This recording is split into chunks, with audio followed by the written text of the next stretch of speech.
What's going on, creators? Yeah, I just want to get on here and bring everybody back to now. Appreciate y'all being here and vibing with me for a bit. Yeah, today I got a whole bunch of stuff to talk about. Hopefully it adds something positive to your mental diet. Hopefully it makes you feel a little bit better. It lightens your spirits on some level, and kind of is a energy we can kind of work on together. But like some of the stuff I got wrote down here. I've been on this binge here since, I don't know, a couple days. It's like totally mind expanding. This concept of like free soloing mountain climbing.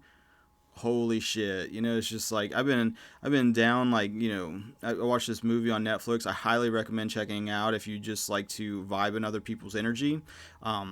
It's called The Alpinist, I think. I don't know, but it's on Netflix. I think it was trending.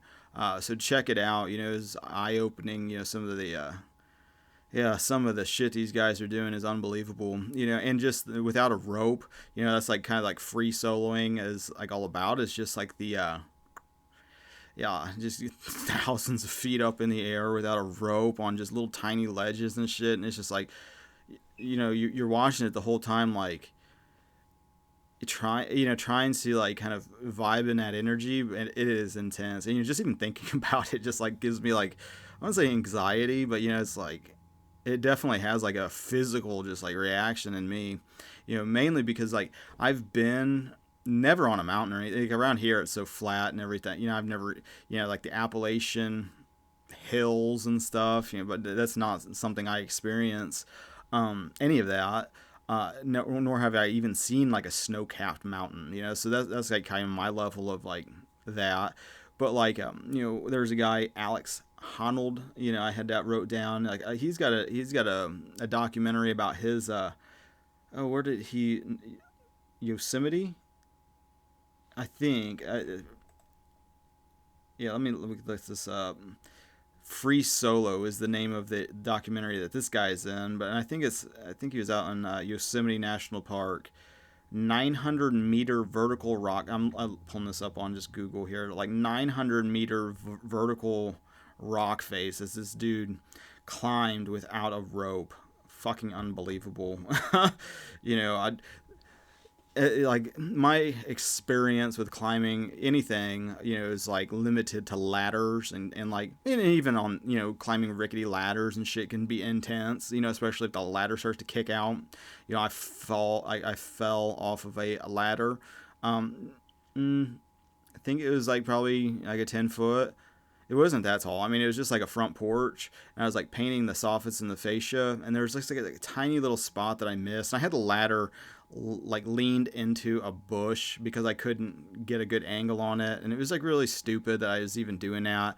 And like, I was like reaching over, and like basically what happened is like the ladder kicked out because the bush, and I was reaching, and I fell, crashed into the bush, into the rocks, kind of bounced off the ground on like a stone landscape part, and was able to bounce right back up. No big deal, thankfully. But then there's like other times where I was like, on like a roof. I remember one time I was like power washing this house, and I was on the roof, and I didn't think about it at the time, but the ladder was on like stone sidewalk or whatever. And like with all the water, the stone got really slippery, and like I go to like get off the roof, and I put my weight on the ladder, and as I start putting my weight on the ladder, I'm like leaning down, the bottom of the ladder just starts sliding because of the water, and it gives you that really intense like, oh shit, I'm gonna fall off the roof feeling. Which is like probably what a whole lot of mountain climbing, I probably scaled up to like fucking, like, that'd be like elementary school where they're in like medical school with this shit. I couldn't imagine being thousands of feet up in the air without a rope on little tiny ledges. God knows what could happen. I was like painting a building not that long ago, and I was up kind of high on a ladder, and it was really gusty wind, and it was really, really intense and scary. And but like listening to those people that are like into that, you can see how that situation really forces them to be very, very present in what they're doing, and actually facing a real kind of a real danger, instead of just this chronic type of like free floating anxiety of like, oh, what if I forgot to pay this bill and they shut something off, or what if the worst case scenarios of the media come true, or what if all these kind of just nagging kind of just unease. All that shit disappears when you're actually doing something threatening, life threatening. I was spraying a ceiling in a barn. I was like, I don't know, 20, 30 feet up in a lift. And like I was painting, this got like called dry fall paint, and it was black. And like it had a really like strong chemical smell to it. And I didn't have any face mask or anything, and it was just like spray, getting particles of this shit, all breathing it in and everything else, and it was really stupid and dangerous. And like, I just like almost started feeling like I was gonna faint, like pass out, because like I was like spraying the shit black. Then all of a sudden, it just was like the whole reality just started getting black and just feels like it's shrinking, and I started getting really fucking dizzy and everything on top of this lift by myself. And it was just like, oh, I got to get out of here, And so I get out of there, start driving. I just felt like I was like drunk. It's like fuck, I was like oxygen deprived or something. I don't know, but like, yeah, all that kind of stuff where it's actually like physically dangerous. Where if you're in your mind about it, you're just gonna like either freak out and panic and probably fuck up. And if you're doing something dangerous like that, even when like I used to skateboard, like getting a lot of that kind of energy then too, where it's just like you're doing something big and kind of dangerous and scary. Most of the time when you're skateboarding, at least, it's like landing the first trick. Until you get that confidence, that faith that you're going to be able to stick it, a lot of it is just doing it over and over again and falling and bailing and kicking the board away and all that kind of shit. And it's like you start hurting yourself more by sitting in your mind freaking out, instead of just getting into like the present moment, into like almost like a flow state. And then you commit to it and stick it, and it feels so fucking awesome to do that. Yeah, but like that's one of the things I like to do anymore, is like look towards people that are like really going out there, as far as like the energy that they're vibing in, because you can like psychically almost connect on people's energy, just from just hearing them talk, watching them do something. That's why I like to record those guitar tracks and like just live uncut, just so you can just vibe in that energy of like create like in the moment, just being very present, very involved, engaged, and it's like there might have been like a time in my own life where it's just like, oh, I bet he's thinking about all this shit, or like, especially if you're doing it like in a bar or something, you're like playing in a band and you're just really just in the zone, you're just really present and just really just sticking the note, you're really just on it, playing tight and everything. And there's like a time, it's just like, oh, he's probably just thinking about all the pussy he can get, and just like, oh, all the blah blah, just all these stories that you're just projecting on other people, and it's like, as someone who's like does it, it's like I can tell you for a fact what's going on in the mind is nothing.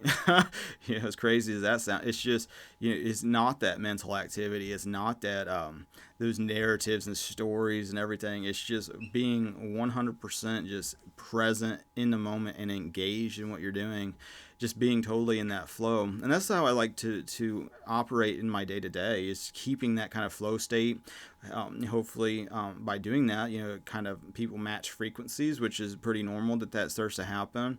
But like a lot of times, when you're actually facing real threat, like a real danger, or at least a really perceived danger, if you go out to throw something away and in the garbage bin, and there's a fucking 800-pound like grizzly bear just looking at you in your backyard, that's like a time to be like really just conscious of what's happening, and I have I don't know if this is real or not, but it's just something I believe, where it's like I feel like animals kind of mirror back to you where you're coming from inwardly, so if you're like in a lot of fear, and like you're really triggering a prey response, I think that has a big influence over, how situations will play out. Not always, but like I know just like that's kind of my mindset when it comes to dealing with different things. I like to go fishing out in the middle of like, I like to go, there's like a river in town, but I like to like leave my cell phone and everything, and I just like to go down and just like walk the river and just get really remote and really away from people and just like away from society, away from these phones and all this shit. And like, and there's not really like predatory there. I mean, there's like coyotes and shit around here, which are like bigger, bigger than I thought. I had a coyote that came to my porch and was like looking inside my house. It looked like a mangy dog, which I wasn't really that, I was going to go out there with like a stick or something and like shoo it away. Not really that concerned that it would like do. That's one of those scenarios where, yeah, I just not too overly worried about it. But you never know. I mean, the thing could just be freaking insanely aggressive, or something. It's like I've seen some raccoons that were like insanely aggressive. And that and they're like, I don't know, not that big, but big enough to tear the shit out of your leg or something if they just stormed at you. And they're like hiss and they can be kind of intimidating, I guess, if you're, yeah, I mean, going to fight one or something, but like going out fishing and whatnot. I think the most extreme experience was like I was down in this like basically the bank, the water was kind of low, and so it was like the bank was, yeah, kind of. It's so hard to do this, with everything being backwards and mirrored. But like the bank was like pretty steep like that, and there was like a bottom that I was kind of just fishing from. But it was a bitch to get down there, and it was like muddy and slippery and whatnot. But I get down there, and next thing I know, I see like geese, like a family of geese, a mom, and then a whole bunch of babies, and then like what I was assuming was like the father goose. And it just started looking at me, and I've been attacked by geese before, at the state park where I live.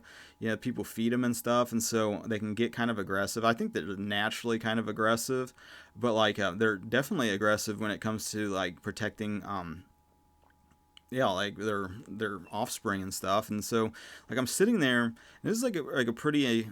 I wouldn't say I mean, there's like an intense type of energy where it's like I was staring at the goose, and it was staring at me, and it started coming towards me, and like there was like I couldn't like get away from it because like the steep shit behind me, and so it was like I knew if it would like choose to attack,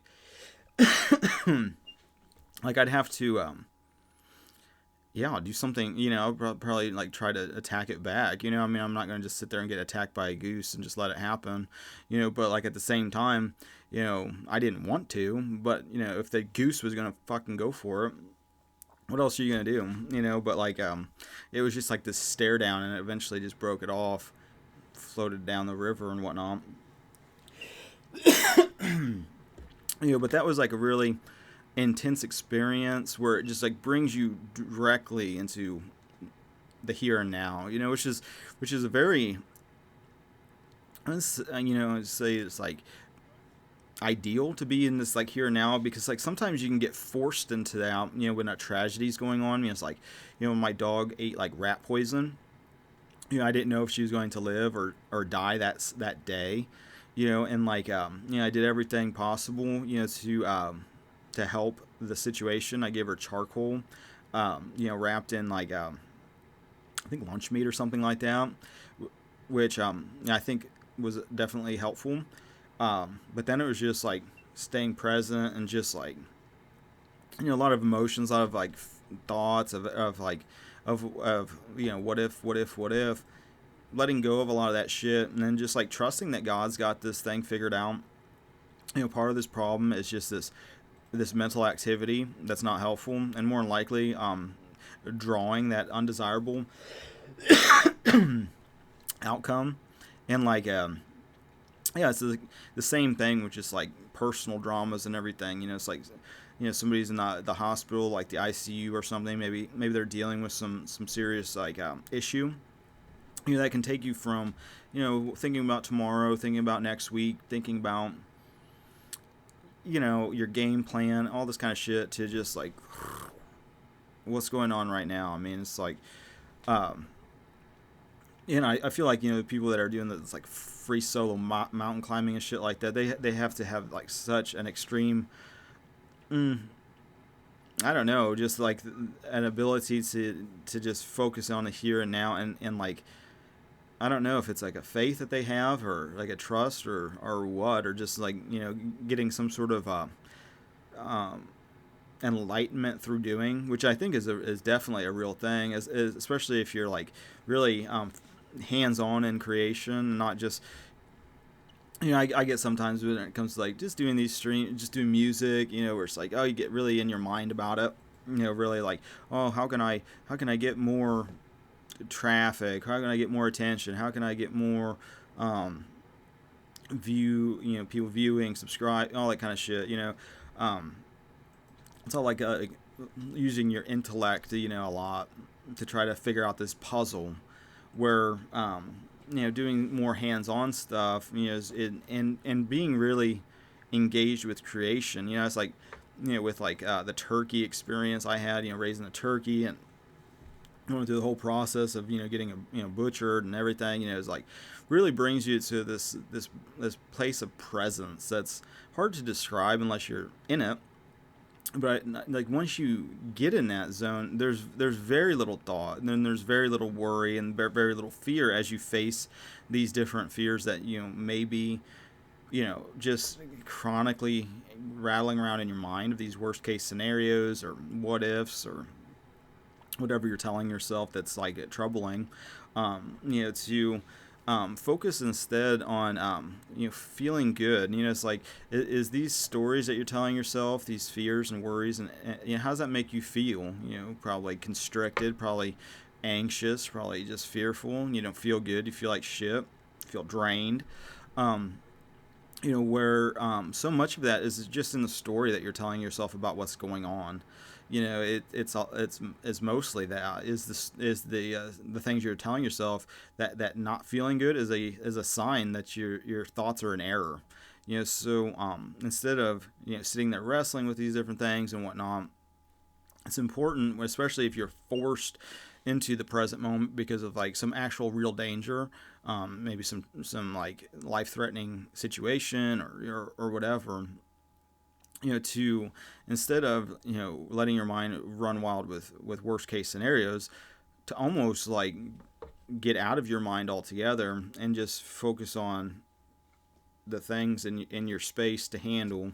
And then if you're able to do that, then start asking God for different thoughts on the situation that feel good. So much of our mind is like trying to intellectually to try to figure out how to feel good, when it's a matter more of like trusting God to align these things so that you do feel good. Instead of being in a state of fear, being in more of a state of trust, and trusting that whatever's happening is leading to a result that's going to feel good. It's going to have thoughts that feel good. It's going to have whatever bridges of incidents that feel good. So much of this like old mindset is about just feeling like shit because that's the reality, but it's like, well, that's the perception. That's not the reality. It's like it's easy enough to start to change that perception through acting. It's like, instead of like being afraid to take action, say there's a crossroad, you could either choose to, here's a good example, this is something from my own life, where it's like you can choose the safe route, work that like 9 to 5 thing that doesn't, it's safe and it's not that terrible. Or you can choose to, go for that dream, go for that dream that, that it's just there. It's like, and you don't know, it's the unknown. And so much of what we actually desire in our identity is on the other side of that fear, on the other side of that crossroads, where it's like, well, the safe thing to do is this, but that's not really going to express my identity, and more than likely it's going to I'll have to get used to it, I'll just let the dream go, versus, it's like just going for it, and being okay with the unknown, being able to not be in your mind about it, and envisioning worst case scenarios, but on some level expecting it all to work out for the best, for better than you even expect. That instead of worst case scenarios, start thinking about the best case scenarios, and it's like, oh man, that feels so good to think about like the best case scenarios for a change. And it's like, well, when you start feeling good, when your mental activity is in that direction of feeling good, well, then you start to realize it's like, well, that's actually more of a true thought than the fear-based thought. And so that's just something that you can experiment with and start to try and put into practice now. But it's very helpful if you've been chronically, maybe like staring in the rabbit holes, the abyss, of like, and then you're just stuck in mental activity and everything looks and feels like shit, and it's like hopeless situation and everything else. Start getting more fully engaged with your body in creation. Start, maybe put a puzzle together, start building something with your hands, and start, creating something with your body, doing stuff with your body, exercising. What would you normally do? Well, do the opposite of what you normally do. If you normally, binge watch YouTube videos for 3 hours a day, maybe it's better to stop feeding your intellect. How to be happy, how to how to be spiritual, how to play guitar, how you sit here and read all these theories and how to books, and listen to all these people that tell you how to do it, which more than likely for you, your bridge of incidents will be different anyway, so it's like almost pointless. But it's like, just get into it, just start doing it. It's like, stop watching people try to teach you how to play the guitar and then never pick it up. I know people like that, where it's just like, I can't play the guitar until I have this fucking ideal, until I have 5 guitars.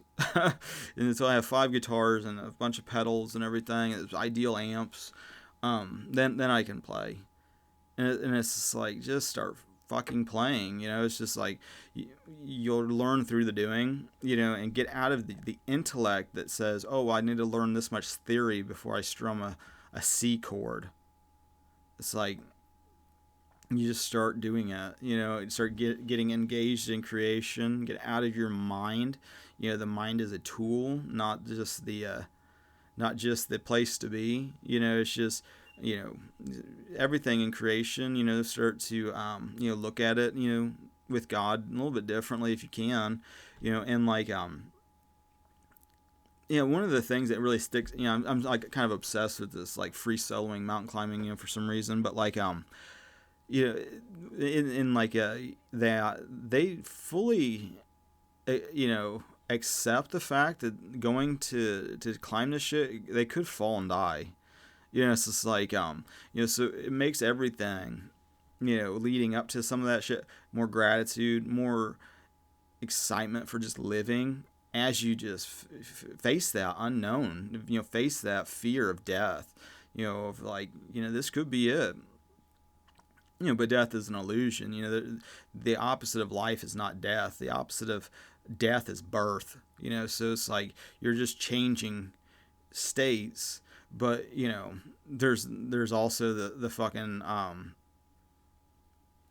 that experience in itself, is something else. But like, even when it has to do, with like people's health and wellness and everything, it's like, when my dog ate that poison, she's still alive. She miraculously made it through, which, learn to expect miracles in your life, and you'll start to see more of them playing out, and like, put that to the test. I encourage you to. But like, it's one of those things where it's like, it really gives you a lot more gratitude if you really, if today was your last day on earth as the identity that you hold now. Would this be a big deal to you? Is this how you want to live your last day? Would you be a little bit more thankful for what's in your fridge, your family, the things that are real? Start putting yourself in that mind space of like, if this is my last day here, do I want to spend it being angry? Do I want to spend it unconscious? Do I want to spend it in fear? Or do I want to actually enjoy life right now? Enjoy the shit that you like. Enjoy the foods that you like, and your friends, your family, even your job. If you're doing something, is like, does that bring you joy and fulfillment? If this was your last day, would you want to be doing it in heaven, or is that something that you would reserve for somebody to do in hell? And so yeah, I just wanted to bring that to you guys' attention. Check out those yeah, those mountain climber guys, it's fucking insane. And I can guarantee, I just even bringing that into my mind's eye just makes me just, my hands get sweaty. I feel my stomach dropping. It's so crazy. But like, I do appreciate that, if people do that, and are doing it with like GoPros and like drones and really intense visuals and camera equipment, so you can really just put yourself in that mental zone the best that you can. I mean, we're always kind of putting our own flavor on things, but like yeah, I think that maybe is like kind of like the pathway to the future. It's like me personally, with when it comes to like the mental diets and stuff, it's like really focusing on people that are just doing things fucking awesome energy levels, where it's just like you vibe in that space and you feel hey, I mean, you can tell there's just like, that's life right there. You can feel it, and so yeah, hopefully I can also like put out some of that too for others, so that you can vibe in that and snap out of some of these cycles of suffering and everything else. And so I think that's going to be it for today, though. I got some music I've been working on. I might record something. I don't know what I'm going to do. I got the phone call I just got to address, and got some drama going on. But other than that, I appreciate you guys liking, sharing, commenting, all the social networking things. I also appreciate your support spiritually and financially. Thank you for that. And until the next now, God bless.